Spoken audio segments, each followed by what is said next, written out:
it's Sarah here.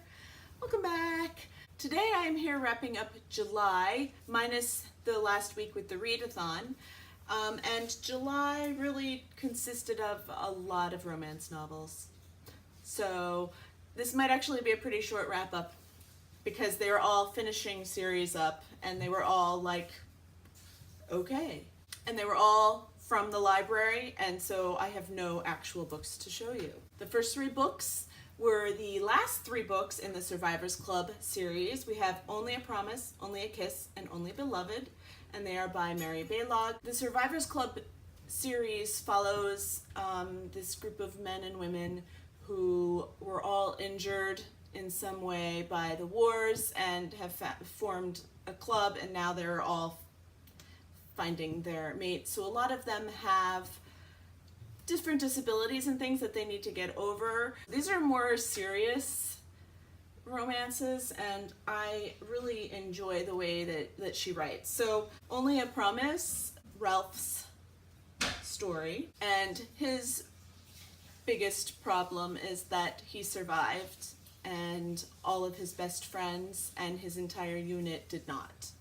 So that is something that he has had a lot of depression. So he has a lot of problems with mental illness, and you know, he finds a good mate in Chloe. And so this one was a 4-star book. I really enjoyed it.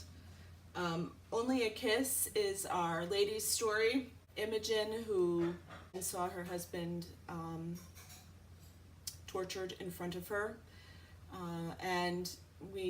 This was a 5-star book. This was absolutely fantastic. How they went about and how slowly her story just came to light and the things that she had to deal with. I cried during this book, which is saying something when it comes to historical romance. That's not, I don't normally sob in a historical romance novel, but this one I did. She is an incredibly strong woman, and I just can't say enough good things about this book. This one was excellent. And as per usual, the last book is usually about, you know, the leader of the clan or whatever, you know, the bigwig in the whole crew of them. And this one is about, is called Only Beloved, and it is about the man who took all of these people under his roof and helped them heal. And his name is George. Lost his son in the war. His son was killed, and then his wife committed suicide. But again, you find out that there is a whole lot more to this story. And also, one of the cutest things in this is that he and the woman he ends up marrying, there's a lot of the story is about how they feel that they're too old for love because he's in his late 40s and I believe she's in her late 30s. And this one was a very quiet romance. Some of the others have a bit more action in them, but this one was very quiet. So if you like a quiet, sweet sort of romance, then you will enjoy this one.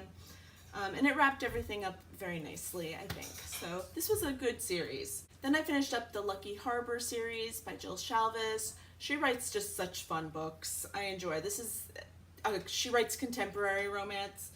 And this is a 12-book series, so this is the last 4 books I finally read. Once in a Lifetime is Ben and Aubrey's story, and Ben is like an adrenaline junkie after the war, and he's got issues and whatnot, and Aubrey is the bad girl in town, and no one thinks that they should be together.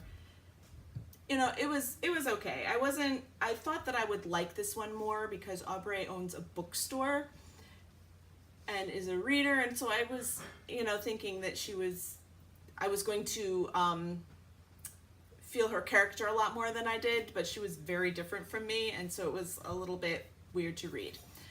So I didn't really like it as much, but that's okay, because the last 3 books I really, really, really enjoyed. This series tends to go by 3s, so, you know, 3 friends will know each other, and then like the whole entire town is married at this point, it seems like. So it's In His Kiss. It actually starts like a new trilogy. Sometimes you see the characters a little bit, but you don't really know them from the other books. This is about Becca and Sam. Sam builds boats, and Becca is running away from issues that she's had in running back home, and this was adorable. I don't have a whole lot to say because, you know, it's cute. He's So Fine was about Olivia and Cole, and he is a ship captain. The men in these last 3 books work together and are best friends and have bonded over an oil rig explosion. It's romance, you know.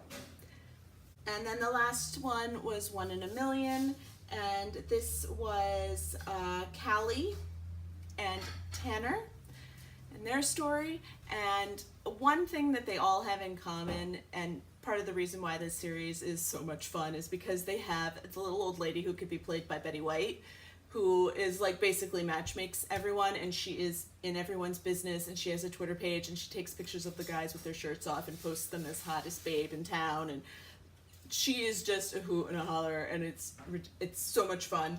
And Callie is her granddaughter, so it kind of ties the whole series up in a cute little bow, and I really enjoyed this, and I'm also very, very glad to have finally finished the series. It feels really, really, really good. So, wasn't my plan this summer, but it's nice to check the series off that you want to finish. Then I read a new release by Julie Garwood, Wired.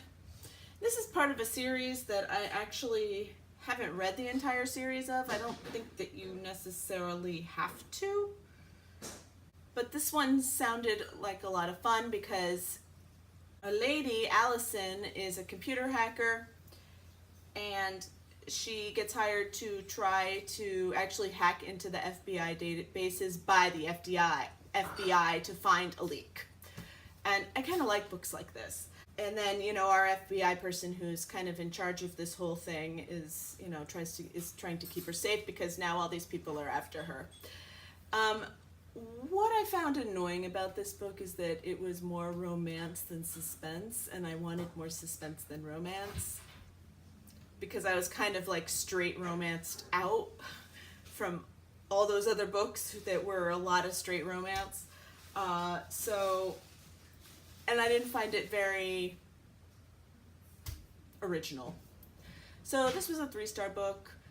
Definitely not her best work because I do enjoy Julie Garwood usually, or I have in the past. So there we have it. Not the most interesting of wrap-ups, but it was what it was. This was during my husband's recovery time, so it was kind of like quick reads all the way. I have no idea what to say to you as I'm leaving because I'm done now, and I'm gonna go film my TBR now, I think. So yeah, I'll see you in that in just a little bit.